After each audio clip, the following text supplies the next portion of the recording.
They literally just breed movies that just stand on their own. Like each movie is just a classic moment within of itself. Hello, beautiful people. Welcome back to my channel. In this video, I will be ranking every movie in the John Wick franchise. Now, this is arguably one of the greatest action franchises, one of the greatest franchises in general.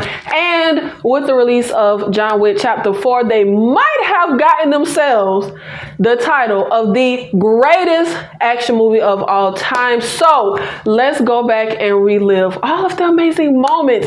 And with this ranking, this is one of those rankings where there are no terrible films here.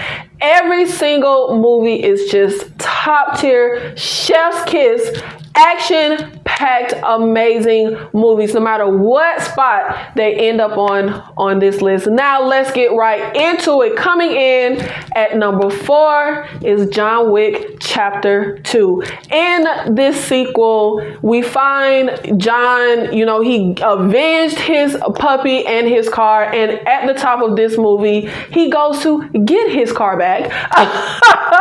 And it gets destroyed, and he takes it to John Leguizamo. Y'all, this movie for me, still top tier, amazing. They have found a way to not only not make their action and fighting repetitive within the movie, but within the franchise. They have some of my favorite characters. Overall, I literally love the characters in these movies. However, for me, Chapter 2 is the weakest, mainly because I didn't care for some of the characters. Now, our main situation with Chapter 2 is that Centineo comes to John Wick to fulfill a marker after he ended up back in this hitman assassin underworld for his revenge in Chapter 1. And Centineo pretty much wants him to kill his sister, who has a seat at the high table.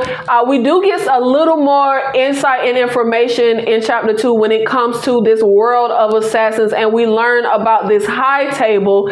And Centineo is fine, not a terrible character by a long shot, but in comparison to how much I love all of our antagonists and our goons and stuff in this world, he is kind of bottom tier for me. Also, the character that he has as his kind of main goon, this lady got on my nerves. The deaf lady annoyed me. They also built up to this big showdown between his main goon and John Wick, and it was kind of underwhelming. She was not much of an adversary. Also, I guess I'm in the minority, but I don't know why y'all still giving Common roles. Common can't act. Common is terrible. You working tonight, John? Not having a good night, are you, John? Everything he says is so one note. I just feel like he is terrible. Now, his expressions be given. The angry, I'm about to kill you with my looks expressions that he do in this movie are amazing. And he did amazing and brilliant with his choreography, with his fight choreography between him and Keanu Reeves. Amazing showdowns between those two. Those showdowns with him and Common were way more just amazing and brilliant than the showdown that we got with him and the deaf lady. That was so, and I won't say lackluster, because no action or fight scenes in this entire universe are lackluster, but just that build up of expecting her to really be a worthy adversary, it kind of let me down. Also, the motivations for our adversaries in this one was kind of nonsensical to me. Common is mad and wants to go after John because he killed his ward. I think he called it, the woman he was protecting. But Common gets the information that there was a marker, and in y'all world, under the table, if somebody has a marker, you can't kill the marker holder, you can't run, you can't not do the task. Like, you literally are bound by this marker. Why would I not go after Santinio? Like, why not go after the person that actually held the marker and had your ward killed? And then on Santinio's part, what kind of man would I be, John, if I don't avenge the murder of my sister? Nigga, you the one killed your sister. Like, I don't know. Just those motivations irked me and whatever. I get it. Santinio is just a snake, but that irked my nerves. But obviously, in ranking a franchise where every single movie is amazing, I kind of get nitpicky, and it's a little nitpicky. This is still an amazing, above average movie. I thoroughly enjoyed this movie, but for me personally, it's going to come in at the bottom. Now, coming in at number 3 is John Wick. The beginning. The introduction to this amazing world of John Wick. Now, with this first John Wick movie, we see this character at a place where he has left this underworld. He is no longer an assassin. He lived this life with his wife who got sick and just now died. He literally just buried his wife. And we end up seeing that she left a puppy for him. She left him this dog so that he could have something to live for and have something to love. And he also loves his car child. And we get Reek from Game of Thrones. Chat, if I ever see this acting in real life, baby, we're going to have to throw hands. Because I hated you in Game of Thrones, and I don't like you here neither, child. He always playing some snake-ass character that I can't stand, but he plays it well. This is a movie where I literally love every single character, no matter what side of the line you're on. I absolutely, positively love Reek, his dad, the guy from SVU who be in them little commercials. What commercials he be in, y'all? Y'all know what I'm talking about. I love how they set up this character and his world and his story and where we find him at. This is, for me, one of the best ensemble casts. The standout, though, for me is Jesus. William Dafoe. I've been calling him Jesus since I was a kid because y'all know he played Jesus in that movie. But he was a standout for me. I couldn't stand Miss Perkins. Like, she irked me so bad. Like, y'all, what? She got on my nerves. I was like, Miss Perkins, get the fuck up out of here. But Reed character really irked me because, baby, your dad is powerful and y'all rich. Why the hell are you still in the car? Like, why are you still in a car when y'all is powerful and rich? Whatever the hell, child, you know.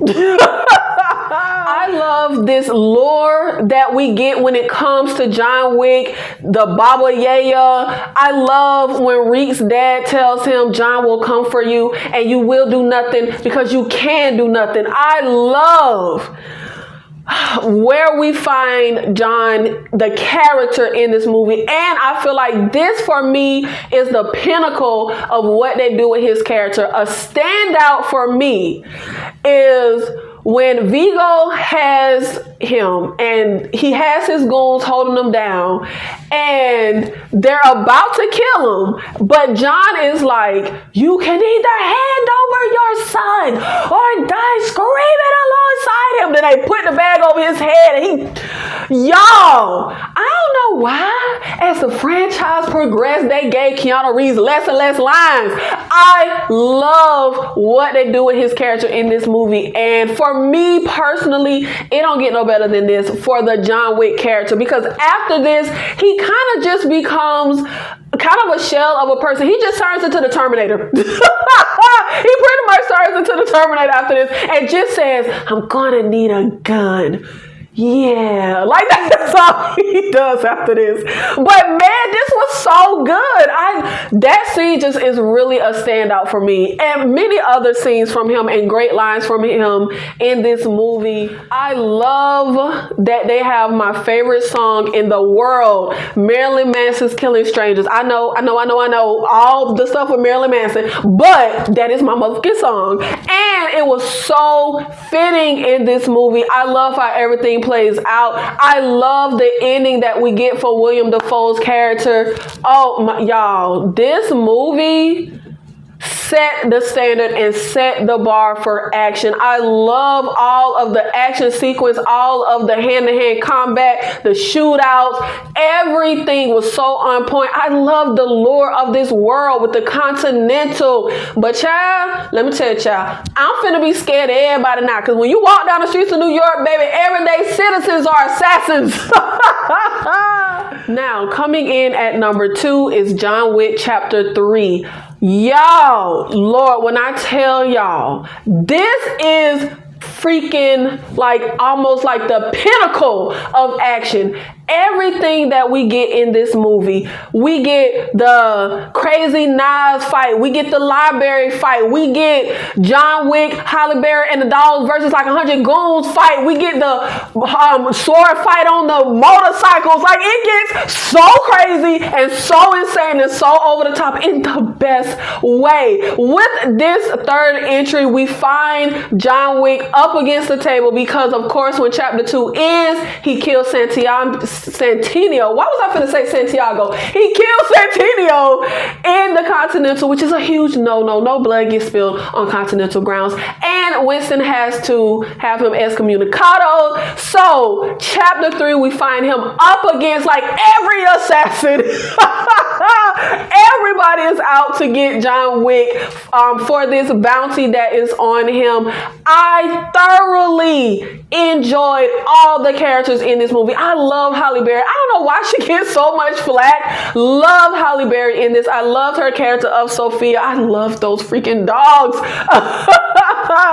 Also, I really love the adversaries we get in this one. These are, for me, some of my favorite adversaries in an action movie. Overall, I absolutely loved Zero. I mean, like, loved. I loved how, I don't say love like 1,100,000 times, but I thoroughly enjoyed how he played up his character. It was kind of like a comedic, over the top, Nicolas Cagey kind of way. And I say Nicolas Cage just because, not like Nicolas Cage over the top, like it went like that, but when I think of Nicolas Cage's villain in Face Off, that is like my favorite action movie villain ever of all time. So, and I loved how he was deadly, but it was also like a humor to that character. So that's what I mean in comparison. I loved how Zero was deadly, but there was also a humor kind of played into it. I love I'm more of a cat person myself, John. Like, I just love, John, we be pals. Like, there was just like a humor about his character that I really loved. And it was actually kind of a humor with the adversaries in this one in general. Some of my favorites, the twins. I love when they just drop down and play dead, child. Like, I can see how some people may want a more serious tone and may not like that, but I thoroughly enjoyed it. Child, let me tell you who I didn't like. I did not like the adjudicator. She got on my nerves. When she comes into the Continental at first and she slides the coin, when she goes to see the Bowery King and she look at the man just like for him to hold her umbrella, everything she did was irking my nerves. And I'm mad we didn't see her get no kind of comeuppance. But the showdown at the Continental, that was another amazing sequence. I loved being able to see the concierge like actually get down to business and join in on the fighting. That was so amazing. I love that they gave him a little bigger role in this one. He is a fan favorite character for me personally. I feel like This is one of those rare times where a franchise not only creates sequels that for me surpasses the original, they literally just breed movies that just stand on their own. Like each movie is just a classic moment within of itself. But only one can reign supreme. And for me, the number one movie is going to be the only one that's left, John Wick Chapter 4. Child, it don't get no better than this. In general, overall, when it comes to action movies, you get everything that you could possibly want as an action fan. Any weapon you could think of, fight styles, they are all here. Badass woman fighting, freaking blind man fighting, sword fights. You get a William Fisk-esque character in here fighting. You get Keanu Reeves literally falling off buildings. You get one of the greatest action scenes, in my opinion, ever in the history of movies in Chapter 4 with the dragon breath sequence. The way it is shot, so brilliant. And literally, you get some of the greatest characters a writer has ever come up with in Chapter 4. And there is not one character in this movie that I was like, I don't like. Even the characters that are the bad guys, the characters that you're not supposed to quote unquote like per se, I like. There is one thing that I have loved since I was a kid, and that is a villain. I love for the villains to win. I love the bad guy villainous characters, and the John Wick universe gives us some of the greatest bad guys. But Chapter 4, for me, really gave us the pinnacle of an action movie villain with the marquee. The style, the attitude, the cockiness, the arrogance, the freaking low down, cutthroat, just diabolicalness of that character was so chef's kiss. Amazing. Top tier. We get some amazing, y'all, I mean, the brilliance of the fight choreography, the way they are shot, the backdrop, everything is so grand and so beautiful. The neon colors, the artwork, all of the backdrop, how everything comes together. I love the fact that with Chapter 4, our central character, while still amazing, man, doesn't even come close to all everything we get. It is so stacked. It is not just like the John Wick show. It is not just the Keanu Reeves show. When I tell y'all, they did the damn thing with Chapter 4. Let me know in the comments, how do you rank the John Wick franchise? I honestly cannot believe that Chapter 4 came in and blew Chapter 3 out of the water. I love Chapter 3. And I actually had everything in the same order before Chapter 4 came out, but Chapter 3 was my number one. But Chapter 4 then came and knocked Chapter 3 out the water. Thank you so much for watching this video, for supporting the channel. Let me know in the comments how you rank the John Wick franchise, and what are some of your favorite action franchises of all time. Maybe I'll rank some of my, like, the greatest action franchises of all time. Maybe I'll do that because I'm in a very action mood right now. Thank you so much. I'll see you in the next one.